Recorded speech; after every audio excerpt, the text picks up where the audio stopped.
Bismillahirrahmanirrahim. Perkenalkan, nama saya Hafid. Di sini saya akan menyampaikan mengenai prosedur pengajuan upaya hukum perkara VRZ. Yang pertama ada tenggang waktu mengajukan VRZ meliputi 1. Dalam waktu 14 hari setelah putusan diberitahukan sesuai dengan pasal 129 ayat 2 HIR.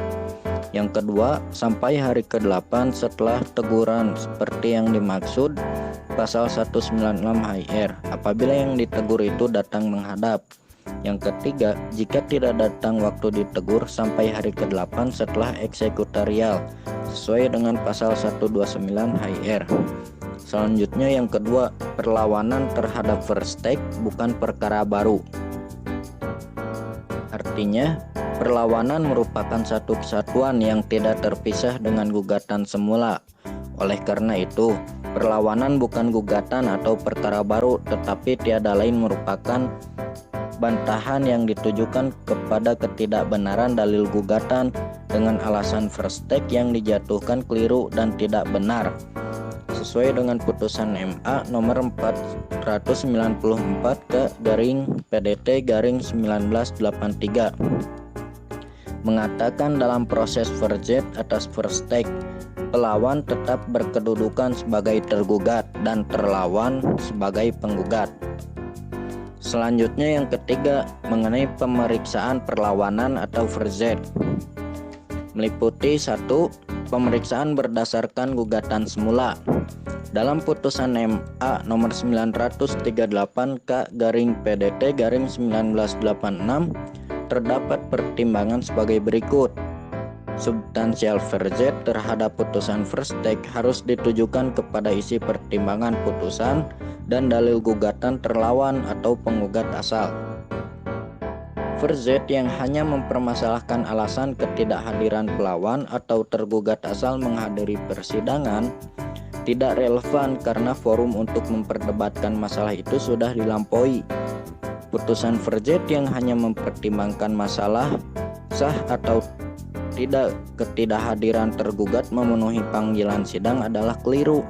Sekiranya pelawan hanya mengajukan alasan VRZ tentang masalah keabsahan atas ketidakhadiran tergugat memenuhi panggilan, pengadilan yang memeriksa VRZ harus memeriksa kembali gugatan semula. Karena dengan adanya VRZ, putusan first take mentah kembali dan perkara harus diperiksa sejak semula. Yang kedua, surat perlawanan sebagai jawaban tergugat terhadap dalil gugatan. Artinya, berdasarkan pasal 129 ayat 3 HIR, perlawanan diajukan dan diperiksa dengan acara biasa yang berlaku untuk acara perdata. Dengan begitu, kedudukan pelawan sama dengan tergugat. Berarti surat perlawanan yang diajukan dan disampaikan pada hakikatnya sama dengan surat jawaban yang digariskan pasal 121 ayat 2 HIR. Kualitas surat perlawanan sebagai jawaban dalam proses VRZ dianggap sebagai jawaban pada sidang pertama. Terima kasih. Halo, aku Indri. Aku akan menyampaikan prosedur pengajuan banding. Yang pertama, penggugat dan tergugat dapat mengajukan upaya hukum banding melalui Panitera Muda Perdata pada meja pertama di pengadilan negeri dalam waktu 14 hari terhitung keesokan harinya setelah putusan diucapkan atau diberitahukan kepada pihak yang tidak hadir. Yang kedua, pemohon banding harus membayar panjar biaya permohonan banding yang dituangkan dalam SKUM. Panitera Muda Perdata pada meja pertama mencatat dalam buku register dan memberikan akta pernyataan banding kepada pemohon apabila panjar biaya banding telah dibayar lunas. Yang ketiga, pengadilan wajib menyampaikan permohonan banding kepada pihak terbanding dalam waktu 7 hari tanpa perlu menunggu diterimanya memori banding. Yang keempat, pemohon banding dapat melakukan pencabutan permohonan banding dengan mengajukannya kepada Ketua Pengadilan Negeri yang ditandatangani oleh pembanding dengan menyertakan akta pencabutan banding yang ditandatangani oleh panitera.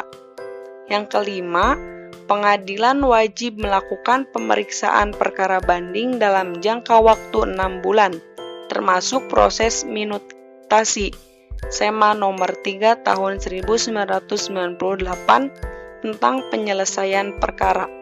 Dan yang keenam, dalam hal perkara telah diputuskan oleh pengadilan tingkat banding, salinan putusan segera dikirimkan kepada pengadilan tingkat pertama untuk segera diberitahukan kepada para pihak sejak putusan diterima oleh pengadilan pengaju dalam waktu 14 hari.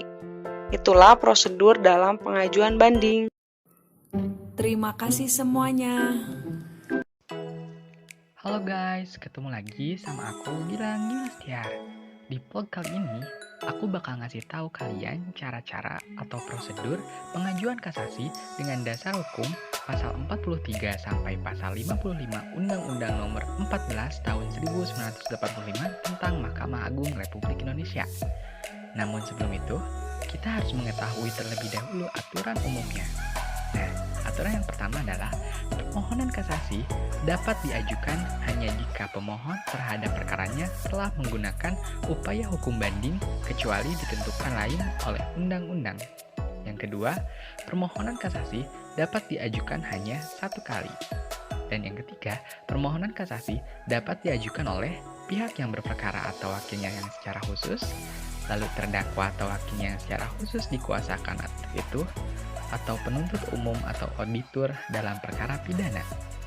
Dan kemudian, permohonan kasasi demi kepentingan hukum dapat diajukan oleh Jaksa Agung karena jabatannya dalam perkara perdata atau tata usaha negara. Nah, yang terakhir adalah putusan kasasi demi kepentingan hukum tidak boleh merugikan pihak yang berperkara. Nah, tadi adalah merupakan peraturan umumnya. Sekarang kita masuk ke bagian dari prosedur pengajuan permohonan kasasi. Yang pertama, permohonan kasasi dalam perkara perdata disampaikan secara tulis atau lisan melalui panitera pengadilan tingkat pertama yang telah memutus perkaranya dalam tenggang waktu 14 hari sesudah putusan atau penetapan pengadilan yang dimaksudkan diberitahukan kepada pemohon. Yang kedua, apabila tenggang waktu 14 hari tersebut telah lewat tanpa ada permohonan kasasi yang diajukan oleh pihak berperkara, maka pihak yang berperkara dianggap telah menerima putusan.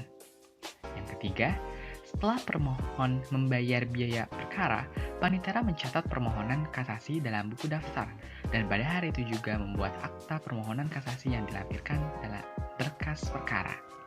Yang keempat, selambat-lambatnya dalam waktu 7 hari setelah permohonan kasasi terdaftar, panitera pengadilan dalam tingkat pertama yang memutus perkara tersebut memberitahukan secara tertulis mengenai permohonan itu kepada pihak lawan.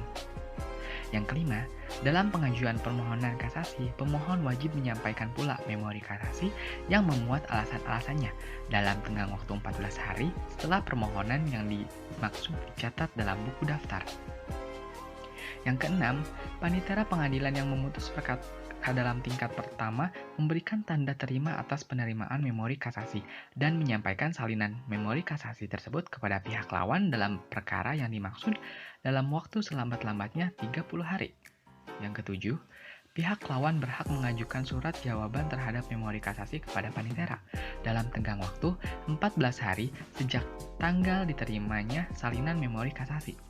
Yang kedelapan, setelah menerima memori kasasi dan jawaban terhadap memori kasasi, panitera pengadilan yang memutus perkara dalam tingkat pertama mengirimkan permohonan kasasi, memori kasasi, jawaban atas memori kasasi, beserta berkas perkaranya kepada Mahkamah Agung dalam waktu selambat-lambatnya 30 hari.